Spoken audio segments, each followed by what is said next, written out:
eu tentei aprender copywriting do zero. Se você é como eu e quer viver da internet, sem sombra de dúvidas, o copywriting é uma habilidade essencial que você tem que aprender. A habilidade de escrever seus pensamentos de forma coesa, ou mesmo montar um texto persuasivo, é necessária em qualquer setor de quem trabalha com a internet. Seja em um roteiro para um vídeo, no meu caso, ou um texto de vendas. Então, nesse vídeo, eu vou mostrar o que eu aprendi nessa jornada. Deixa eu ver uma coisinha aqui.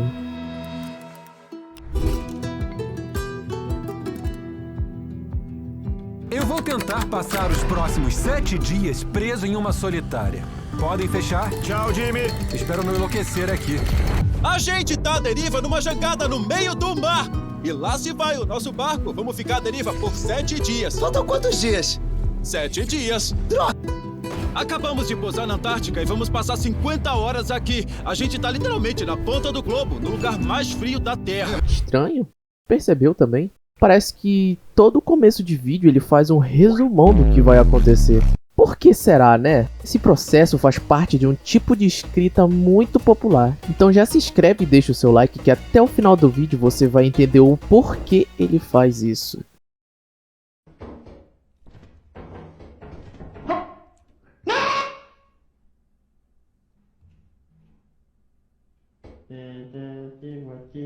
Bom, enquanto eu estava estudando sobre criação de conteúdo e etc., eu acabei me deparando com o termo copywriting, que é o processo de produção de textos persuasivos para ações de marketing e venda.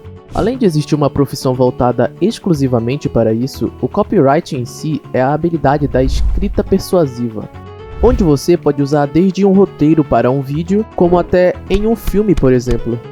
Você pode não perceber, mas ela está presente na maioria dos conteúdos que você consome. Então, para saber mais sobre, eu tive que me aventurar no conteúdo da gringa, porque tudo que é novo começa por lá e depois vem parar aqui no Brasil e em outros países menos desenvolvidos. E buscando em vídeos e podcasts, muitos criadores de conteúdo de lá falam que se você quer ter mais retenção, que é a capacidade de fazer com que uma pessoa fique vendo seu vídeo ou seu texto até o fim, você precisa contar uma história. E aí entra uma técnica de copywriting chamada...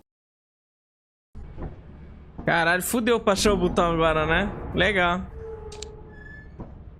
Você já deve ter visto algum filme que você gostou muito e acabou até se identificando com o protagonista.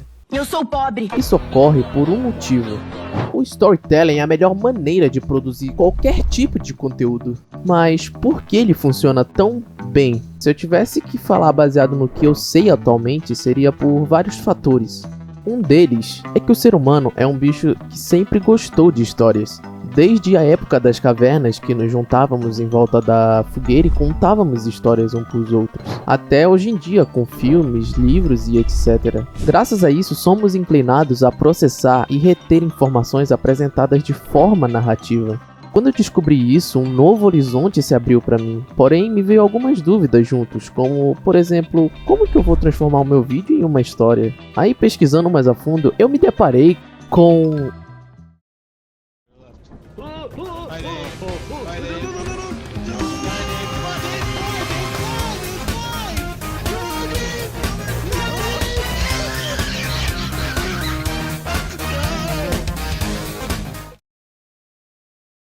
Eu quero que você preste muita atenção, porque agora eu vou te explicar como se estrutura o roteiro de filmes e vídeos de canais gigantescos do YouTube, resumindo o processo de criação de uma história. A jornada do herói é um ciclo que começa e termina nesta etapa, mas para completar o ciclo você precisa sair do mundo comum e passar por um mundo especial. Há 12 etapas que você precisa passar. E para explicar melhor cada etapa, eu vou usar um filme que eu vi recentemente e achei do caralho. Então, vamos lá. Status Quo. No início nos é mostrado a empresa Tian, uma empresa que criou uma estação de escavação no lugar mais profundo do planeta, a Fossa das Marianas, seguidos de notícias sobre a empresa quebrando o recorde de maior broca já criada pela humanidade e negando o aparecimento de supostas criaturas estranhas e desaparecimentos dos funcionários que trabalham nessa estação. Logo depois nos é apresentado a nossa protagonista, Nora, uma engenheira mecânica que trabalha nessa estação. Na fase inicial, também conhecida como status quo, somos apresentados brevemente ao cenário em que nos envolveremos e ao protagonista que guiará a história. Fácil, não? Vamos continuar. Chamado para a aventura. A estação onde Nora trabalha começa a se romper com vazamentos de pressão. Agora, ela se encontra numa corrida contra o tempo para tentar sobreviver à gigantesca pressão que está tomando conta da estação e ao que espreita na densa escuridão. O chamado para a aventura nos oferece um vislumbre da ideia que vai desenrolar ao longo de toda a história. Assistência. Com a estação quebrando rapidamente, Nora decide ir para um setor da estação que ainda se mantém intacto, onde há módulos de fuga para a superfície. No caminho, ela reúne alguns amigos que também trabalham na estação, e chegando lá, ela descobre que todos os módulos já foram usados, e encontra o capitão da tripulação, que promete que irá ajudá-los a sair vivo dessa. Não seria intuitivo se o nosso protagonista já soubesse o que tem que ser feito desde o início. Por isso, nessa etapa, como diz o nome, o nosso protagonista consegue algum tipo de assistência, algum tipo de mentor, alguém mais experiente, ou like que você vai deixar no vídeo. Partida. Após chegarem na sala de comando, a tripulação descobre que não há mais sinal de rádio, não há mais módulos de fuga e o reator da estação está a um fio de explodir.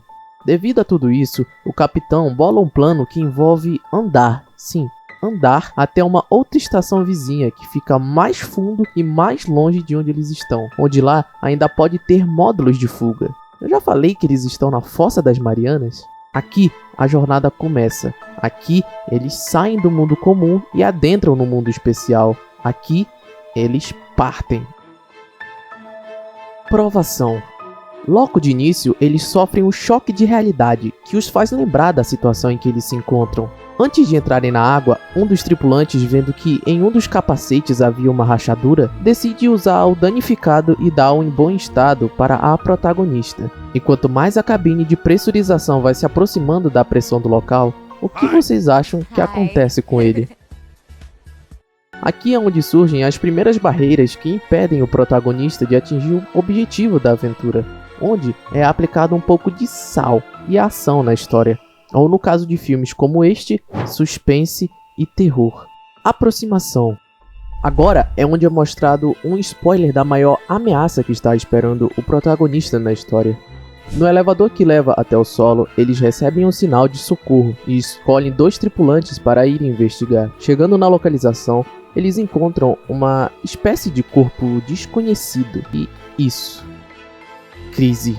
Depois de mais algumas mortes, a Nora sendo separada do grupo, chegando em uma outra estação abandonada, se armando e etc., ela consegue se reencontrar com os últimos sobreviventes da tripulação, no local onde tudo começou, a estação da Broca. Depois de conseguir passar pela entrada infestada de monstros, eles vão até a procura dos módulos de fuga. Só que chegando lá, eles descobrem que somente 2 estão funcionando.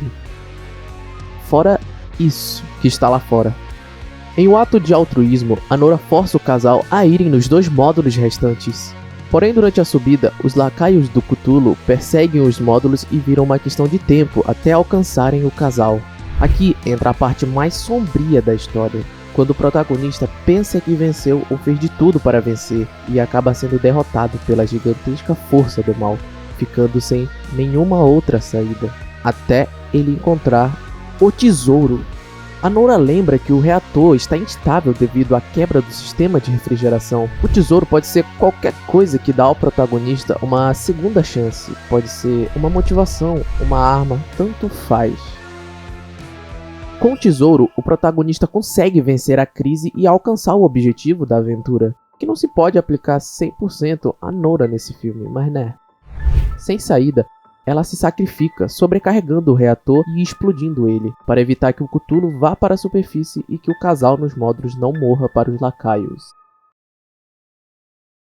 Depois de toda a aventura, é chegada a hora de voltar ao mundo comum. O protagonista pode trazer todo o tesouro consigo ou perdê-lo no caminho. Depois do sacrifício da Nora, o filme acaba e nos é mostrado em forma de notícias iguais às do início que o casal conseguiu chegar à superfície e foram resgatados. Nesse ponto do filme, o protagonismo acaba passando da Nora para o casal que possui outro tesouro, que é a informação sobre o que viram lá embaixo. Nova vida.